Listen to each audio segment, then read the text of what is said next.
हमारे इस YouTube channel के सेगमेंट फास्ट न्यूज में आप तमाम का इस्तकबाल है। इस वीडियो में आप देख सकते हैं कम मिनटों में बहुत ज्यादा खबरें। तो आइए शुरू करते हैं वीडियो को और देखते हैं आज की ताजा तरीन खबरें। हैदराबाद की तारीखी मक्का मस्जिद में जय श्री राम का नारा, 2 लड़कों को पकड़ लिया गया। हैदराबाद की तारीखी मक्का मस्जिद में मुबैना तौर पर जय श्री राम का नारा लगाने वाले 2 लड़कों को पकड़कर पुलिस के हवाले कर दिया गया। ये पहला मौका है कि इस तरह का वाकया मस्जिद के अहाते में पेश आया, जो शहर की सबसे बड़ी तारीखी मुसलमानों की इबादत गाहों में से एक है। जराये के मुताबिक अमूल और सुमित, जिनका ताल्लुक महाराष्ट्र और कर्नाटका से बताया गया है, अपने एक और साथी के साथ मक्का मस्जिद आए थे। मस्जिद के अहाते में दाखिल होने के बाद उन्होंने जय श्री राम का नारा लगाया। इस बात की इत्तला मिलते ही मक्का मस्जिद में मौजूद सिक्योरिटी एहलकारों ने उन्हें फौरी पकड़ लिया और हुसैन आलम पुलिस के हवाले कर दिया। ये भी कहा जा रहा है कि उनके फोन की रिंगटोन जय श्री राम की थी, उन्होंने नारा नहीं लगाया। पुलिस इस पूरे मामले की छानबीन कर रही है।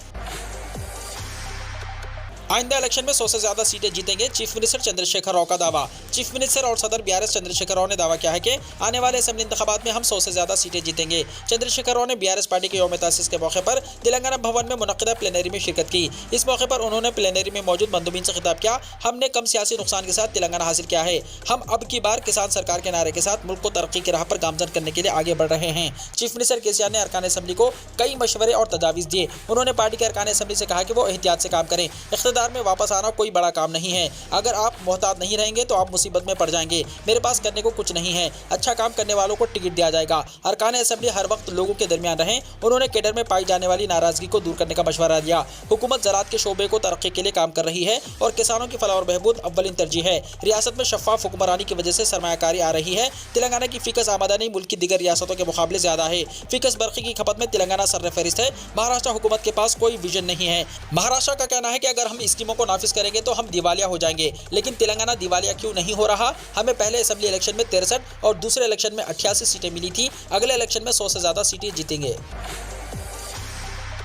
उप्पल जंक्शन में 25 करोड़ के स्काई वॉक की तकमील। वज़ीर बल्दी नज़्म व नस्क तारक रामाराव ने कहा कि हैदराबाद के उप्पल जंक्शन में पैदल चलने वालों की हिफाजत के लिए 25 करोड़ की लागत से आलीशान स्काई वॉक की तामीर मुकम्मल हो गई है, जिसका बहुत जल्द इफ्तिताह अमल में लाया जाएगा। उन्होंने ट्विटर पर स्काई वॉक की तस्वीर पोस्ट करते हुए बताया कि बीआरएस हुकूमत ने इस स्काई वॉक को उप्पल के अवाम के लिए तामीर किया है, जो 640 मीटर लंबा और ऊंचाई में 6 मीटर है, जिसमें लिफ्ट, एक्सेलेरेटर और सीढ़ियों की भी सहूलत फराहम की गई। इस स्काई वॉक में 6 मुकामात पर एग्जिट और एंट्री पॉइंट्स हैं। तेलंगाना के निजामाबाद में भयानक सड़क हादसा, 3 हलाक और 4 जख्मी। ड्राइवर के पेट से आंतें बाहर आ गई।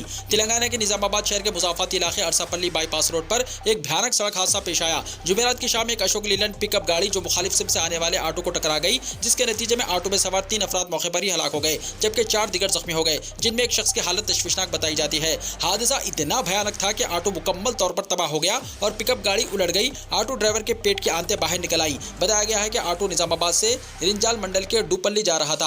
हादसे में मरने वाले और जख्मियों की फौरी शनाख्त नहीं हो सकी। जख्मियों को डिस्ट्रिक्ट हॉस्पिटल मुंतकिल कर दिया गया। मालूम हुआ है कि यह हादसा उस वक्त पेश आया जब वो निजामाबाद में तामीराती काम मुकम्मल करके घर लौट रहे थे। हलाक और जख्मी होने वालों की तफसीलात अभी मालूम नहीं हो सकी। मालूम हुआ है कि हादसे का सबब बनने वाली गाड़ी में सवार अफराद मामूली जख्मी हुए। 6 टाउन पुलिस ने मौके पर पहुंचकर तफ्तीश शुरू कर दी। बीआरएस का यौम तासीस, रियासती वज़रा तारक रामाराव और हरीश राव की मुबारकबाद। बीआरएस के कारगुजार सदर वज़ीर इंफॉर्मेशन टेक्नोलॉजी के रामाराव और वज़ीर सहित हरीश राव ने पार्टी के क़याम से लेकर आज तक इसके साथ खड़े लीडरों और कारकुनों को पार्टी की यौम तासीस की मुबारकबाद पेश की। तारक रामाराव ने इस खुसूस में ट्वीट करते हुए कहा कि बीआरएस जो 2 दहाई पहले एक तहरीकी पार्टी के तौर पर उभरी थी, इसने तेलंगाना की इज्जत नफ्स और शनाख्त को बहाल किया। वज़ीर आला के चंद्रशेखर राव ने तेलंगाना को मुल्क के लिए एक मिसाल के तौर पर पेश किया। उन्होंने इन तमाम अफराद का शुक्रिया अदा किया जिन्होंने 22 साल तक पार्टी का साथ दिया। उन्होंने मजीद कहा कि चंद्रशेखर राव वो लीडर हैं जिन्होंने 2 दहाई पहले इस तहरीकी पार्टी का क़याम अमल में लाया, तेलंगाना की इज्जत नफ्स और शनाख्त को दोबारा कायम किया और तेलंगाना रियासत को मुल्क के लिए एक मिसाली बनाया। वज़ीर सहित हरीश राव ने भी इस सिलसिले में ट्वीट किया। उन्होंने कहा कि चंद्रशेखर राव की क़यादत में 22 साल पहले कायम की गई तहरीकी पार्टी ने तेलंगाना को रियासत का दर्जा हासिल करने के निशाने को पूरा करते हुए आज के सुनहरे तेलंगाना की राह हमवार की। बीआरएस अवाम की उमंगों पर पूरा उतरने वाली पार्टी बनकर मुल्क के लिए रोल मॉडल बन गई। इसने एक तरफ फलाह और बहबूद और दूसरी तरफ तरक्की को मसावी तरजीह देकर रियासत की जामे तरक्की का आगाज़ किया।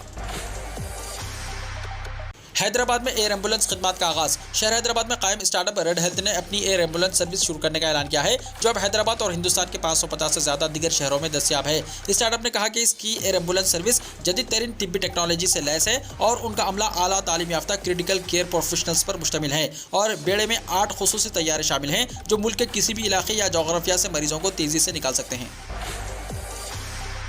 अक़लियतों को तेलंगाना पॉलिसेट की मुफ्त कोचिंग। Professor Mohammed Shareefuddin director CEDM के मुताबिक महकमा अक़लियती बहबूद और हुकूमत तेलंगाना के ज़ेर सरपरस्ती मरकज़ी तालीमी तरक्की बराए अक़लियती तबक़ात उस्मानिया यूनिवर्सिटी के ज़ेर एहतमाम तेलंगाना पॉलिसेट 2023 में शिरकत करने वाले अक़लियती तबक़ात यानी मुस्लिम, ईसाई, सिख, बुद्धिस्ट, पारसी और जैन तबक़ात से ताल्लुक़ रखने वालों के लिए सेंटर की जानिब से 26 अप्रैल 2023 और 12 मई 2023 के दौरान मरकज़ तालीमी तरक्की बराए अक़लियती तबक़ात Nizam college campus gun foundry Hyderabad पर मुफ्त कोचिंग दी जाएगी। ऐसे अक़लियती उम्मीदवार जो TS पॉलिसेट 2023 के लिए रजिस्ट्रेशन करा चुके हैं, हुकूमत की तरफ से फराहम करदा मुफ्त कोचिंग से इस्तेफादे के लिए दरख्वास्त फॉर्म, 2 पासपोर्ट साइज फ़ोटोज़ और ऑनलाइन फॉर्म की ज़ेरॉक्स कॉपी के साथ 30 अप्रैल 2023 तक दाखिल कर सकते हैं। यहाँ पर E-सेट की भी मुफ्त कोचिंग दी जा रही है।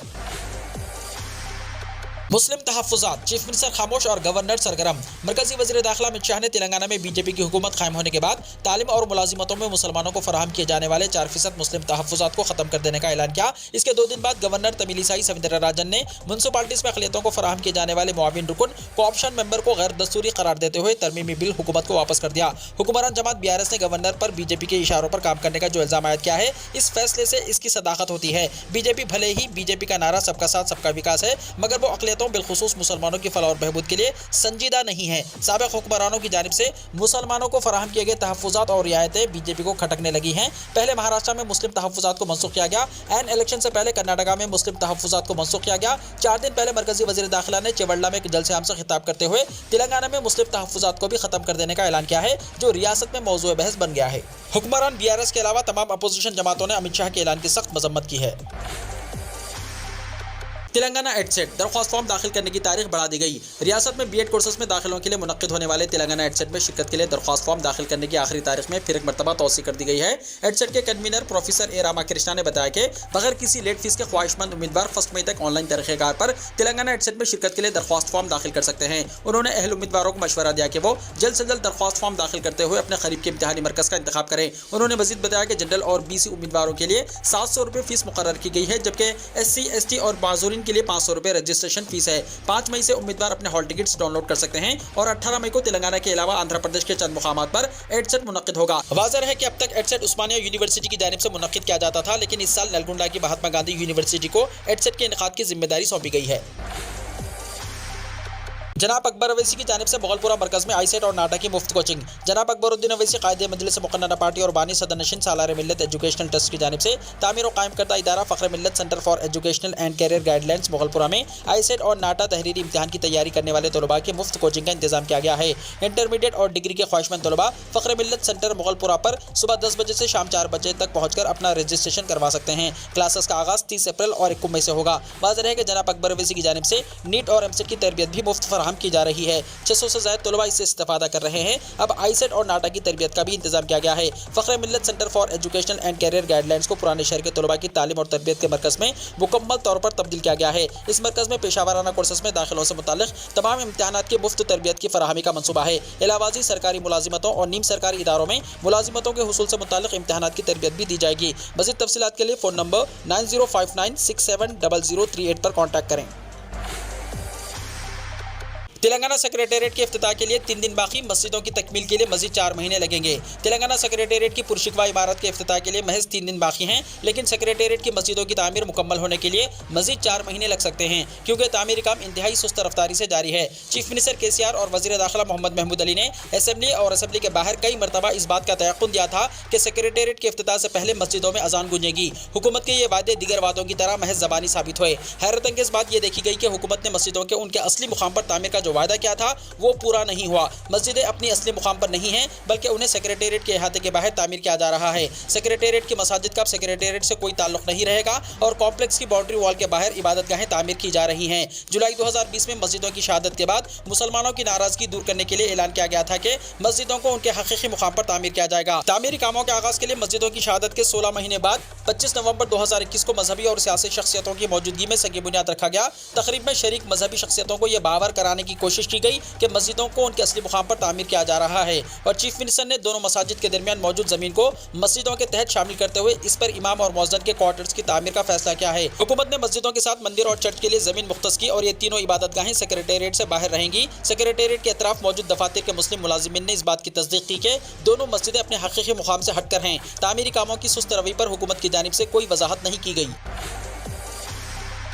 शादी से 15 दिन पहले होने वाले दूल्हे और दुल्हन की सड़क हादसे में मौत। आंध्र प्रदेश में पेश आए एक अफसोसनाक वाकये में होने वाले दूल्हे और दुल्हन की सड़क हादसे में मौत हो गई, जो शादी के कपड़े खरीदने के लिए काकीनाडा जा रहे थे। तफसीलात के मुताबिक काकीनाडा जिले के जगमपेट से ताल्लुक रखने वाले 25 साल राजकुमार की शादी इसी गांव के रहने वाली 18 साल दुर्गा भवानी से तय पाई थी और 10 मई को उन दोनों की शादी होने वाली थी। ये दोनों आज शादी की शॉपिंग के लिए मोटर बाइक पर काकीनाडा रवाना हुए कि दरमियान में एक तेज रफ्तार लारी ने उनकी बाइक को टक्कर मार दी, जिसके नतीजे में दोनों मौके हादसा पर ही फौत हो गए। होने वाले दूल्हा और दुल्हन की अचानक मौत पर 2 खानदानों में मातम मच गया। परिंदों को भी प्यास लगती है। परिंदों को पानी पिलाने के लिए कमसिन बच्चे की तड़प का वीडियो सोशल मीडिया पर वायरल। मौसम गर्मा में चरिंद परिंद के लिए पानी की जरूरियात का ख्याल रखें। जिस तरह इंसानों को गर्मी में प्यास लगती है, इसी तरह इन्हें भी प्यास लगती है। इसलिए अपने घरों में या जहां भी हो सके मिट्टी के बने हुए बर्तनों में या किसी और बर्तन वगैरह में पानी डालकर खुली जगहों पर रख दे, ताकि परिंदे गर्मी में अपनी प्यास बुझा सकें। गर्मी के मौसम में आपने अक्सर परिंदों को मरा हुआ देखा होगा। बाज परिंदे उड़ते उड़ते अचानक गिर पड़ते हैं। ये प्यास की शिद्दत की वजह से गिरते हैं और मर जाते हैं। इन्हें पानी पिलाना भी नेकी है। इन दिनों सोशल मीडिया पर एक कमसिन बच्चे का वीडियो वायरल हो रहा है, जिसमें देखा जा सकता है कि किस तरह से एक परिंदे को पानी पिलाने के लिए बेचैन नजर आ रहा है। सैयदना अनस रजी अल्लाह तआला अन्हु से रिवायत है, रसूलुल्लाह सल्लल्लाहु अलैहि वसल्लम ने फरमाया, जो मुसलमान दरख्त लगाए या खेत पर इसमें से कोई परिंदा या आदमी या जानवर खाए तो उसको सदक़े का सवाब मिलेगा। जानवरों के हुकूक के बारे में इससे बड़ी मिसाल और क्या होगी कि दूसरे खलीफा राशिद हजरत उमर रजी अल्लाह तआला अन्हु ने कहा था कि दज्जल्ला के किनारे कोई कुत्ता भी भूखा प्यासा मर गया तो उन्हें खौफ है कि इसकी भी उनसे बास पुरुष होगी। जानवरों का सबसे बड़ा हक यह है कि हम इंसान इन बेज़बान जानवरों को अल्लाह की मखलूक समझे और उनके साथ शफकत और नरमी और रहमो करम का मामला करें। वज़ीर आला अरविंद केजरीवाल के सरकारी बंगले पर हंगामा। दिल्ली के वज़ीर आला अरविंद केजरीवाल जिस सरकारी बंगले में रहते हैं, इसको लेकर बड़ा हंगामा हुआ। अपोजिशन पार्टी बीजेपी का इल्जाम है कि बंगले की खूबसूरती के नाम पर 45 करोड़ रुपए खर्च किए गए। अब अपोजिशन ने उसे बड़ा इशू बना लिया है। दिल्ली बीजेपी ने केजरीवाल से इस्तीफे का मुतालबा भी किया। दूसरी जानिब आम आदमी पार्टी का कहना है कि यह रकम बंगले की तज़य्युन और आराइश पर नहीं, बल्कि पुराने बंगले को गिराने और नया मकान बनाने पर खर्च की गई है। उत्तर प्रदेश असेंबली में क्या अतीक अहमद और अशरफ को खिराज अकीदत पेश किया जाएगा। रियासत उत्तर प्रदेश में समाजवादी पार्टी से रुकन असेंबली और उत्तर प्रदेश असेंबली के मुशाविरत कमेटी के रुकन रविदास मल्होत्रा ने मीडिया से बातचीत करते हुए कहा कि उत्तर प्रदेश असेंबली की कदीम रिवायत है कि जब भी कोई मौजूदा या साबिका रुकन असेंबली का इंतकाल होता है तो हाउस चलने के पहले दिन या दूसरे दिन इनको खिराज अकीदत पेश किया जाता है। उन्होंने कहा कि उम्मीद है कि अशरफ और अतीक के इंतकाल के हवाले से भी आने वाले असेंबली सेशन में उनको खिराज अकीदत पेश किया जाएगा, चूँकि असेंबली की ये रिवायत है और इस रिवायत को नहीं तोड़ा जा सकता। केरला में पीएम मोदी के खिलाफ ट्रैफिक कानून की खिलाफ वर्जी की शिकायत। तिरसुर के एक रिहायशी ने हाल ही में कोची में मुनक्किदा वज़ीर-ए-आज़म नरेंद्र मोदी के रोड शो के दौरान मुबैना ट्रैफिक कानून की खिलाफ वर्जियों के खिलाफ शिकायत के लिए केरला पुलिस और मोटर गाड़ियों के मौके से रब्ता किया। बुध को केरला के डीजीपी अनिल कांत और एमवीडी को जमा कराई गई ऑनलाइन शिकायत में शिकायत कुरिंदे जय कृष्णन वी ने इल्जाम लगाया कि रोड शो के दौरान ट्रैफिक कानून की सरेआम खिलाफ वर्जी की गई। रजिस्ट्रेशन नंबर DL2CAX 8624 वाली गाड़ी ने ट्रैफिक कानून की खिलाफ वर्जी की। रोड शो के दौरान गाड़ी के खुले दरवाजे से एक शख्स लटक रहा था। ये ट्रैफिक कानून की खिलाफ वर्जी करते हुए खतरनाक ड्राइविंग थी। शिकायत में कहा गया है कि गाड़ी का शीशा फूलों से ढका हुआ था, जो ड्राइवर की नजरों के सामने हायल था।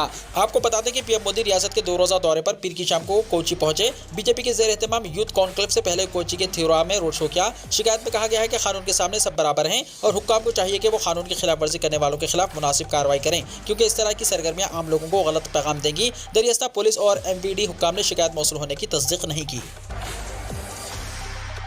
अमित शाह के खिलाफ कर्नाटका कांग्रेस कायदीन की पुलिस में शिकायत। कर्नाटका कांग्रेस कमेटी के कायदीन रणदीप सिंह सरजेवाला, डॉक्टर परमेश्वर और DK शिवकुमारी ने मरकजी वज़ीर दाखिला अमित शाह के खिलाफ बेंगलुरु के हाई ग्राउंड पुलिस स्टेशन में शिकायत दर्ज कराई और कहा कि अमित शाह ने फिरकावाराना हम आहंगी को मुतासिर करने वाली तकरीर की है, जिसमें उन्होंने कहा कि अगर कांग्रेस इख्तियार में आती है तो फसादात फूट पड़ेंगे। अपनी शिकायत में कांग्रेस कायदीन ने कहा कि अमित शाह ने इश्तियाल-अंगेज़ तबसरे किए हैं और अपोजिशन की तौहीन करने के तबसरे किए हैं। अमित शाह के खिलाफ कानून के मुताबिक कार्रवाई करने का मुतालबा किया गया।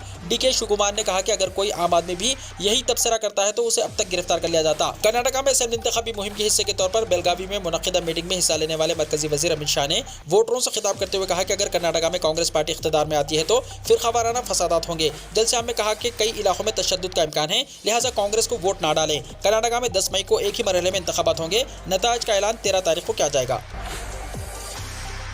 साबिका रुकने पार्लियामेंट आनंद मोहन 14 साल बाद जेल से रिहा। जिले मजिस्ट्रेट कत्ल केस में मिली थी उम्र कैद की सजा।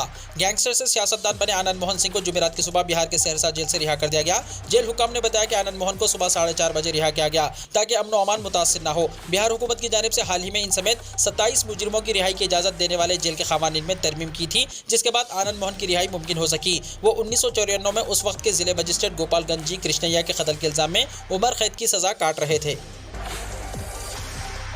पंजाब के साबिक वज़ीर आला प्रकाश सिंह बादल की आखिरी रसूमात। पंजाब के साबिक वज़ीर आला प्रकाश सिंह बादल अनासिर खमसा में जम हो गए। जुमेरात को उनके आबाई गांव बादल में तदफीन कर दी गई। बेटे सुखबीर बादल ने चिता को अग्नि दी। गांव के शमशान घाट में जगह की कमी की वजह से उनके बाग में सरकारी एजाज के साथ आखिरी रसूमात अदा की गई। अल सुबह मैयत को आखिरी दर्शन के लिए घर में रखा गया। बीजेपी के कौमी सदर JP नड्डा, पंजाब के वज़ीर आला भगवंत मान, governor BL Purohit, Jammu and Kashmir के साबिक वज़ीर आला उमर अब्दुल्ला, NCP के सरबराह शरद पवार भी ताज़ियत के लिए पहुंचे। 95 साला प्रकाश सिंह बादल का मंगल की रात तकरीबन 7:45 बजे मोहाली के अस्पताल में इंतकाल हो गया था। उन्हें सांस की तकलीफ के बाद यहां दाखिल कराया गया था। वो 5 मरतबा पंजाब के चीफ मिनिस्टर रहे।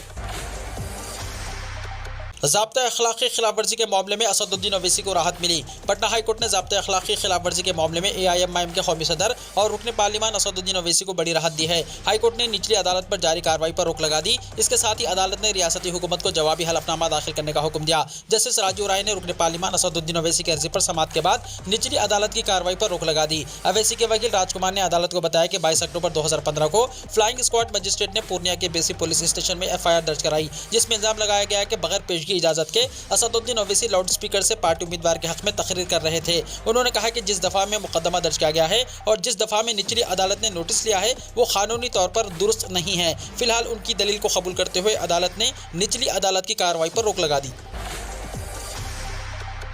पाकिस्तान में इलेक्शन की गहमा गहमी, हुकूमत 10 रुकनी कमेटी कायम करेगी। पाकिस्तान के हुक्मरान इत्तेहाद ने सुप्रीम कोर्ट के हुक्म पर अमल करते हुए पूरे मुल्क में इंतखाबात एक ही तारीख पर कराने के मामलात पर बात करने के लिए मसावी नुमाइंदगी के साथ 10 रुकनी पार्लिमानी कमेटी कायम करने की तजवीज़ पेश की है, जिसमें हुक्मरान जमात और अपोजिशन के नुमाइंदे शामिल रहेंगे। दरियास्ता पाकिस्तान तहरीक इंसाफ यानी PTI ने हुक्मरान इत्तेहाद से मुज़ाकरात के लिए 3 रुकनी कमेटी तश्कील दे दी है। इन सियासी सरगर्मियों के बाद मुल्क में इंतखाबात के हवाले से तकरार खत्म होने की उम्मीद है। वीडियो को लाइक शेयर कीजिए और हमारे इस YouTube चैनल को सब्सक्राइब करते हुए इसके बेल आइकॉन को प्रेस कर लीजिए ताकि ऐसी ही ताज़ा तरीन खबरों का नोटिफिकेशन सबसे पहले आपको मिलता रहे।